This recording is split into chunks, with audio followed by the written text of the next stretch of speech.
Hello everybody and welcome to a new episode of the Paul Morphy series on my channel. In today's episode we're going to check out a game between James Thompson and Paul Morphy.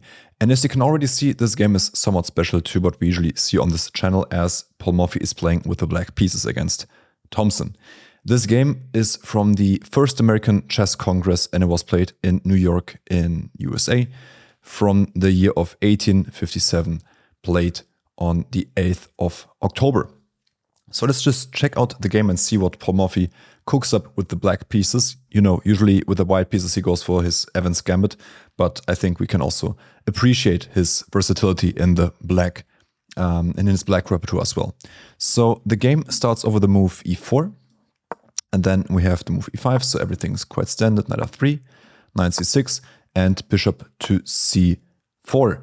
And here Morphy just goes for bishop to c5, and his opponent is of course not going for his beloved Evans Gambit, but just goes for a much quieter approach with the move c3, knight f6, and now d3. So this is very, slow, but it's still quite popular today, one of the main lines of the Italian game.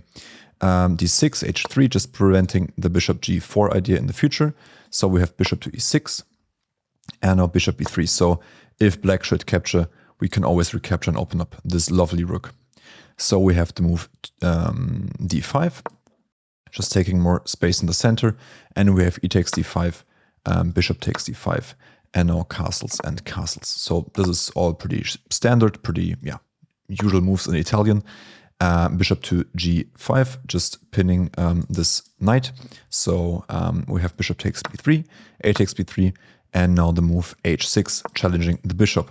And white goes for the move bishop to h4. Because he had to do something and he wants to keep this pin alive.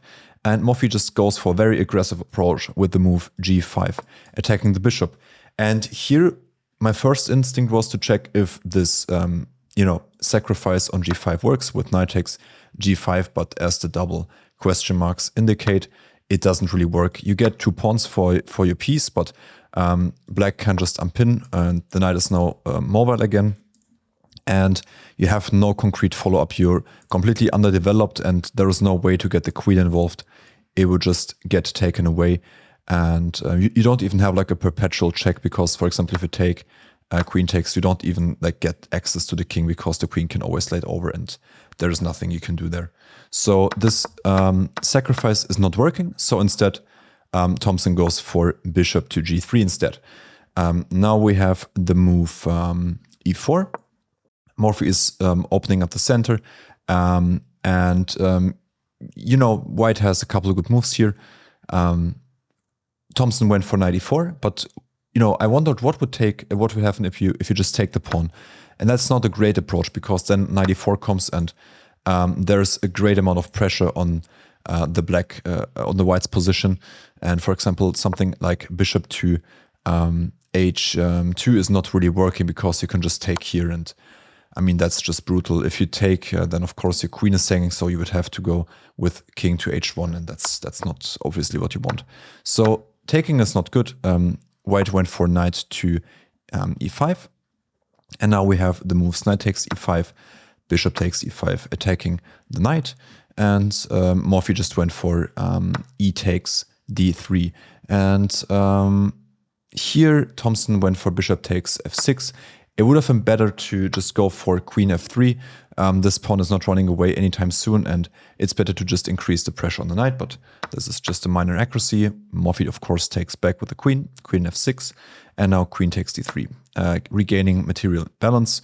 But now Morphy gets this nice move in rook a to d1, getting a tempo on the queen, and you can somewhat see that, okay, white has this open rook that is working for him, but that's not a problem. I mean, the bishop is quite nicely monitoring this weakness, and meanwhile, you're still underdeveloped, the knight is not participating. Meanwhile, the black bishop is playing in the game and is making sure that the rook is tied down to the defense of f2. So you can already say that black is, a little bit better here. We have the move queen to c2, which is not the most active square for the queen, but, it's really hard to play this position anyway right now. Morphy goes for rook f to e8, Better would have been to actually play queen to g6, which is a really surprising move in my opinion.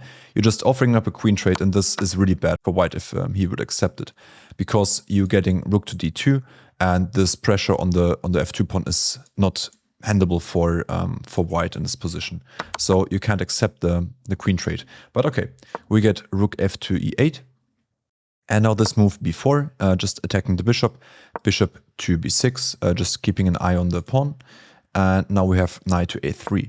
And knight to a3 is, again, an inaccuracy. The best plan would have been to play c4, just trying to box in the bishop, but after c6, the bishop is getting out. And I mean, you can still go for this, and you can even grab the pawn if you're really greedy.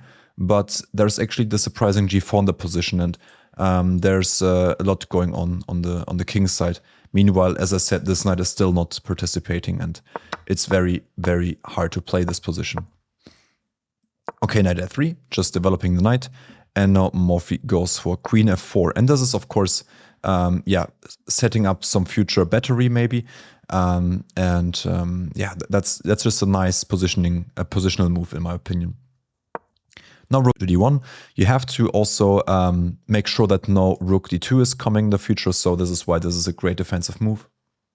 We have to move c6, preparing this idea, and now a big blunder. And this is also the position you have seen before on the thumbnail, this rook to d3. You can just stop the video for a few seconds and make sure you find the next move, because I think it's quite a nice tactical motive that we should be aware of.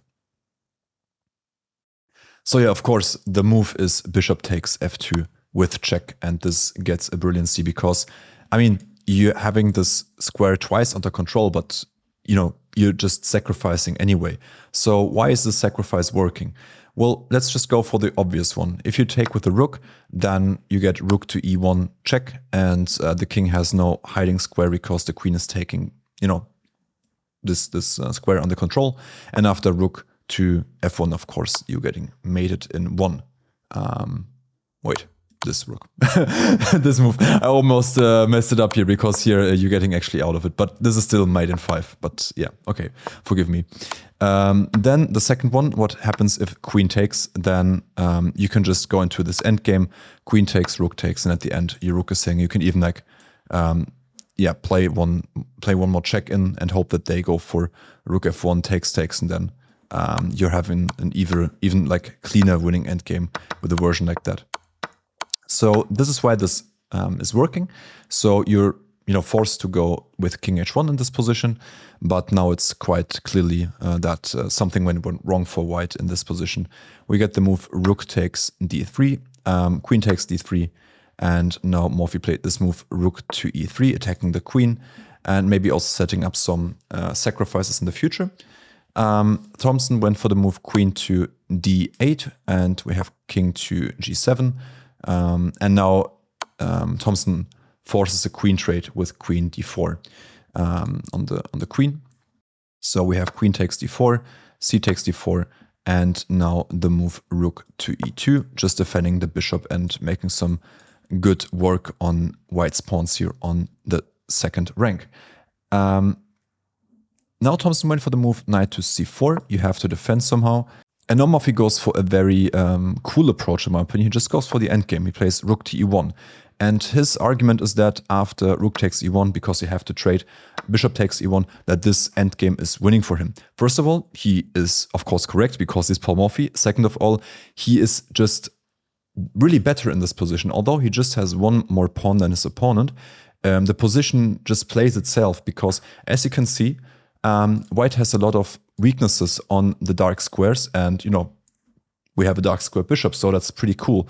And white has struggles really hard to sort of defend his weaknesses. Meanwhile, our pawns are nicely placed on squares that are at the moment not accessible to the knight. Of course, after knight f5, you get this one pawn in return, but it's just much easier to gobble up these pawns, as we will see later. Bishop takes b4, knight takes b7, and now king f6, just activating the king. Knight to d8, attacking this poor pawn here. So c5, Morphy saves it. Now knight c6, attacking the bishop, but just king to e6. And you can see that, this king is stuck in the corner. This king is participating in the game soon. We have d takes c5, just taking the pawn, bishop c5, also defending this pawn in the meantime. By the way, I'm wondering, why is he not taking here? Probably because you can just take here and this pawn is running, correct? Yeah. So this is not an option. So after king e6, takes, taking here is no longer an option. Here Thompson goes for the move g4, just, making some progress in any way whatsoever. But after king d5, it becomes very clear that, the position is just dead lost for white. The kings are just, super different. The one is super active, the other is not active at all. You have an extra pawn. This is just purely winning here. Knight d8, attacking f7, but just f6 and everything is defended. King g2, getting the king more active, but just a5 and, this is just brutal. Even making sure that this pawn is staying on the dark square. King e2, attacking the pawn and you can't even save it. King d3 takes and, I'm just gonna go through the next few moves, but it's just brutal. There's nothing you can do. Absolutely nothing. Now you even threaten promotion. Sorry, it's first check, but yeah. First of all, he makes sure that he can promote in this move, but yeah, after king a3, it's just all over. White is basically in Zugzwang. There's no move you can play. You can't move the knight because then we promote. You can't move the king because the knight is hanging. And if you make any move, like you just have this move left, but then of course we just take and you're having a second problem child here on the side. And you have to keep an eye on this one. So yeah, there's just no bueno. And this is why White decided to resign here after king to a3, because it's just nothing you can do. And it's so beautiful. Like, I love this endgame technique by Morphy because it was so clear, because like he just went after the weaknesses of White, and it was just like a purely perfectly played endgame.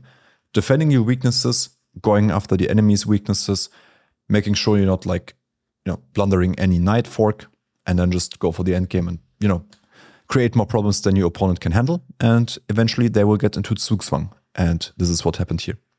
If you enjoyed this video, make sure to leave a like and subscribe, and I will see you in the next one. Bye bye.